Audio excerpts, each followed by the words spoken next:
Well, joining us in the studio is the Director General of the Nigeria Textile Manufacturers Association, Mr. Hama Ali Kwajaffa. I would like to thank you for joining us on the program. Thank you, Millicent. Now, considering how Nigeria remains a big market for the textile industry, how did a once vibrant industry get to ground zero? Yeah, I think actually it had to do with the lifting of the ban on textiles in 1997. You know, Nigerians have a good taste for foreign products, and when that ban was lifted, quickly people started patronizing the Western products instead of our local ones.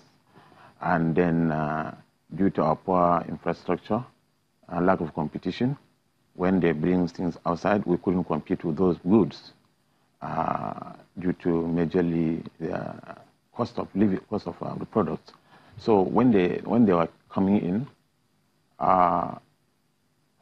quickly China came in with also counterfeit products, and people just wanted anything from outside.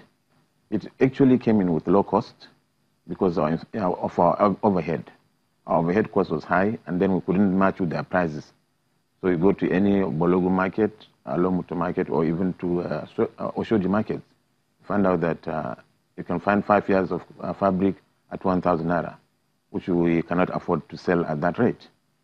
So because of the smuggling and dumping of goods that came in irrespective of countries, and they came in at large quantities, and our distributors also are helping them to buy those ones from outside and selling to the hoodwinking consumers. So those things came in quickly, and soon we found out that the manufacturing products were at a higher cost. Ours was going for 4,000 per 5 years, for instance, and then these ones were going for 1,000. Really less. And then they were of poor quality.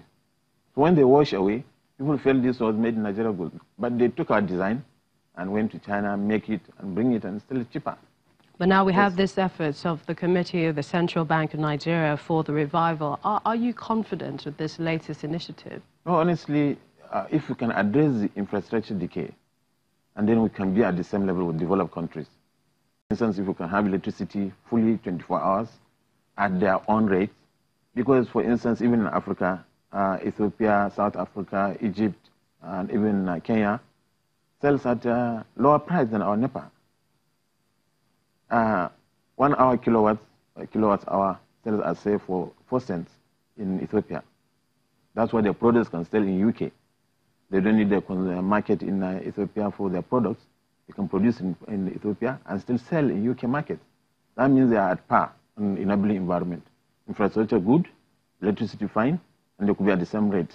So if electricity in Ethiopia is sold at 4 cents per kilowatt, and ours is above 20 cents per kilowatt, for instance, it will be difficult for us to match competition. So truthfully, are you confident with that? I mean, you've mentioned electricity. We know what the transmission company is generating. Definitely, that is it. So by now, with the intervention of CBN, maybe they will be able to come to our aid. Even gas, not only electricity. They can intervene in the price of gas for us and supply it at a cheaper rate that can match internationally. We are okay. Then our products can compete also internationally. Because everything in textile we import. Spare parts, dye stuff, the chemicals, all sorts of things, we have to import it. And they are bought in dollars. When the exchange rate went up, for instance, well, we couldn't buy at that rate, and then our cost went up. So that's the challenge. How much has perhaps smuggling also affected some of this issue? The CBN committee said it was also going to partner with the Nigerian custom to curb smuggling of textile goods and also eliminate multiple taxation. Yeah, precisely. And actually, the issue is that people don't pay the levies properly at the borders. Don't know what happened, but actually, somebody will buy one container and bring in. He can pay only on one container and bring in other 10 containers free of charge. It's easier to import, to bring container from UK to Lagos than to transport container from Lagos to Kano, for instance. So industrialists suffer from all this. Now, if CBN can come in and address all these issues, look at the issue of rail smugglers and importers, we're actually supposed to have 10% of any of the textile development levy at the borders. Anything coming into Nigeria, the textile manufacturers are supposed to have 10% development levy. That means we don't need to go to a bank to look for a loan. And if you go to a bank to look for a loan, it should be at 0 rate. So if you have that, 2 billion, for instance, that comes in annually, 10% is about 200 million. $200 million plowed to the textile industry would have helped us immensely, because this is a government policy. Our problem has to do with the implementation of government policies, the complacency, the bureaucracy, all these things that takes a long time. Otherwise, we'll be able to compete anywhere. The standard organization checks our goods. This is made in Nigeria purely. It has never washed. This has been there on me for 5 years. So I'll kit all of you with the textile products so that we begin the made in Nigeria here.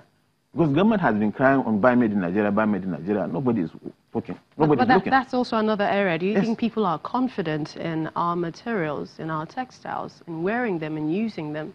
Yes, very much confident. Because we are not using polyester. That will damage the skin. This is pure cotton.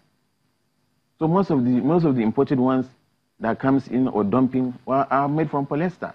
And they will damage the skin. And they will wash away. And people will feel as if it's Nigeria made.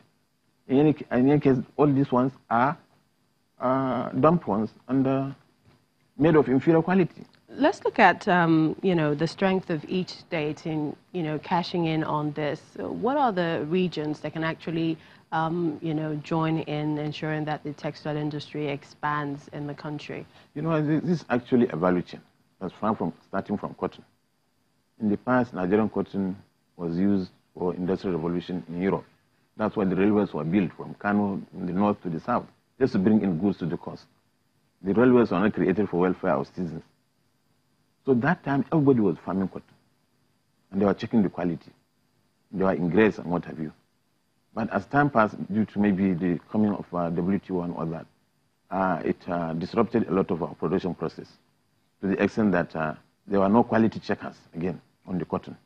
So it became highly polluted and contaminated cotton to the extent that it doesn't work well in the past in our industry. So this is made the textile to import even cotton. Importing cotton in dollar rate makes our clothes again higher. And that's why we had 167 textile mills with about over 500,000 workers. Today, it's a shadow of itself because we have only 24 textiles out of 167 to only 24,000 workers out of 600,000, for instance. All right. So look at it. This is because of lack of concern and lack of concentration on what happened. In a drove, 167 textiles just closed and nobody cared. We definitely hope that we get it right. But we'd like to thank you so much, Mr. Hama Ali Kwajaffa, for joining us on the program. Thank you very much.